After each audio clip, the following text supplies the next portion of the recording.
உங்கள் எல்லோருக்கும் முதலமைச்சரை திரையில் நீங்கள் பார்த்துருப்பீங்க. 3 மாதமாக நேரில் பார்த்துன்னு இருக்கிறீங்க. நான் கடந்த 28-29 வருஷமாக அவருடைய நெருங்கி பழகிற வாய்ப்பு எனக்கு கிடைச்சிது. அப்படி பார்க்கும்போது சினிமாவில் மட்டும்தான் நடிப்பார். அதை தாண்டி வெளியில் வந்து நடின்னு சொன்னீங்கன்னா அவருக்கு நடிக்க தெரியாது. அதற்கு அப்பாற்பட்டு ஒரு நல்ல மனிதர் என்பதை இந்த நேரத்தில் நான் உங்களுக்கு தெரிவிச்சுக்கிறேன்.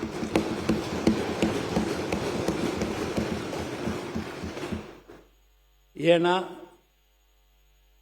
அவர் வந்து ஒரு கல்ட்டுன்னுவாங்க, ஒரு பெரிய ஸ்டார்.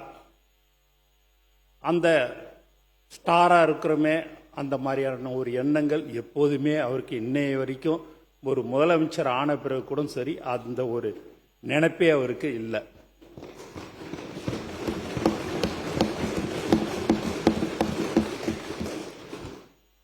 மேலும் அவர் அர்ஜுன் சார் சொன்னார், புகழ்ச்சி அவருக்கு உண்மையாகவே சொல்கிறோம் பிடிக்காது. நான் அவர்கிட்ட அடிக்கடிக்கு தினந்தோறும் பேசும்போதெல்லாம் அவரை பற்றி ஒரு 2 வார்த்தை பேசினாலே போதும், அப்படியே டக்குன்னு சேர் அப்படி திருப்பிப்பார். ஏன்னா அது அவருக்கு பிடிக்கலன்னு அர்த்தம். அவரை புகழ்றது அவருக்கு பிடிக்காது.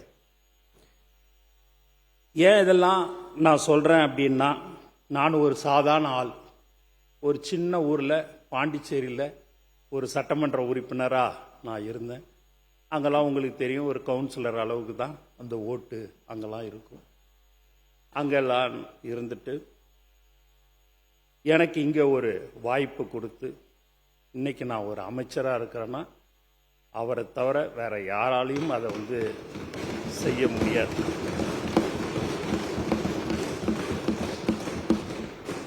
இங்கே நீங்கள் பார்த்தீங்கன்னா எனக்கு பின்னாடி எல்லாம் சட்டமன்ற உறுப்பினர்கள்லாம் இருக்கிறாங்க. துணை சபாநாயகர் பார்த்தீங்கன்னா நில்லுன்னு சொல்லும்போது, எலெக்ஷனில் நில்லுன்னு சொல்லும்போது, ஆனால் என்கிட்ட வெறும் 75,000 ரூபா தான் இருக்குதுன்னாரு. அது போதும் தலைவர் சொன்னார், நீ நில்லு, நான் மற்றதை பார்த்துக்கிறேன், நீ போய் நில்லுன்னாரு. நின்று இன்னைக்கு துணை சபாநாயகராக அவர் வந்துட்டார். நைட்டு 1:30 மணிக்கு முசிறி தொகுதியில் ஃபோன் அடித்தேன் விக்னேஷுக்கு. நைட்டு 1:30 மணிக்கு காலையில் வான்னு சொன்னேன். தலைவர் வந்து அவரை அறிவித்தார். அவரும் இன்னைக்கு ஒரு சட்டமன்ற உறுப்பினர். திண்டுக்கல் மாவட்டத்தில் யார் யாரோ வந்து சீட்டு கேட்டாங்க. அங்கே ஒன்றிய நகரத்தில் ரொம்ப நாள் இருக்கிறாங்கல்ல, அவங்களுக்கு சீட்டு கொடுக்காம ஏன் அவங்களுக்கு கொடுக்கணும்னு நினைக்கிற அப்படின்னாரு. இல்லை, யாருமே பண வசதி இல்லைன்றாங்கன்ட்டு. டெபாசிட்டுக்கு மட்டும் பணம் இருந்தால் போதும், நீ அங்கே இருக்கிற ஆளுக்கு நீ ஒன்றியத்துக்கே விடுன்னு சொன்னார். அவர் சென்ட்ரிங் வேலையெல்லாம் ஒரு நாளைக்கு அவருடைய கூலியே 1000 ரூபா 1500 ரூபா தான் கிடைக்கும். அவர் அண்ணா எனக்கு என்னண்ணே, எனக்கு வேணாண்ணே அப்படின்னாரு. இல்லை, தலைவர் சொல்கிறாரு உனக்கு கொடுக்க சொல்லி கொடுத்தாச்சுன்னாரு. அவரும் இன்னைக்கு ஒரு சட்டமன்ற உறுப்பினராக வந்துங்க.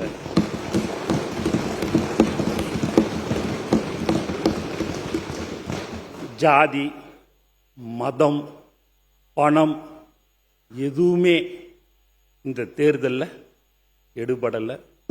அவர் ஒருத்தருடைய முகத்துக்கோசம் நாங்கள் எல்லாம் இன்னைக்கு ஜெயிச்சு இன்னைக்கு ஒரு அமைச்சராக ஒரு சட்டமன்ற உறுப்பினராக நாங்கள்லாம் இருக்கிறோம். இந்த இடத்துல நான் அதை கண்டிப்பாக பதிவு பண்ணணுன்றதுக்கோசம் தான் இதெல்லாம் நான் வந்து சொல்கிறேன். நிறையா விஷயங்கள் அவரை பற்றி நான் சொல்ல வேண்டியது இருக்குது. இருந்தாலும் நீங்கள் நேரம் சொல்லிட்டீங்க, நேரம் சுருக்கமாக பேசணும் அப்படின்னுட்டு சொன்னீங்க. மேலும் நீங்கள் மற்ற சட்டமன்ற உறுப்பினர்லாம் சொல்லும்போது தலைவர் பேரை சொல்லிட்டு பொதுச் செயலாளருக்கும் நன்றி அப்படின்னாங்க.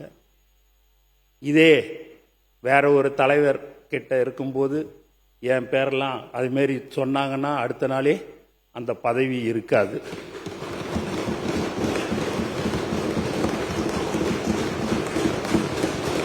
ஆனால்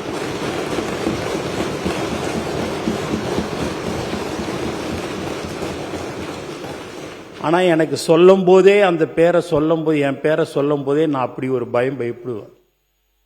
நான் என்னைக்கு 28-29 வருஷத்துக்கு முன்னாடி எங்கள் தலைவரை நான் பார்த்தனோ அந்த பதட்டம் இன்னைக்கும் இப்பயும் எனக்கு இருந்துக்கினே இருக்கும்.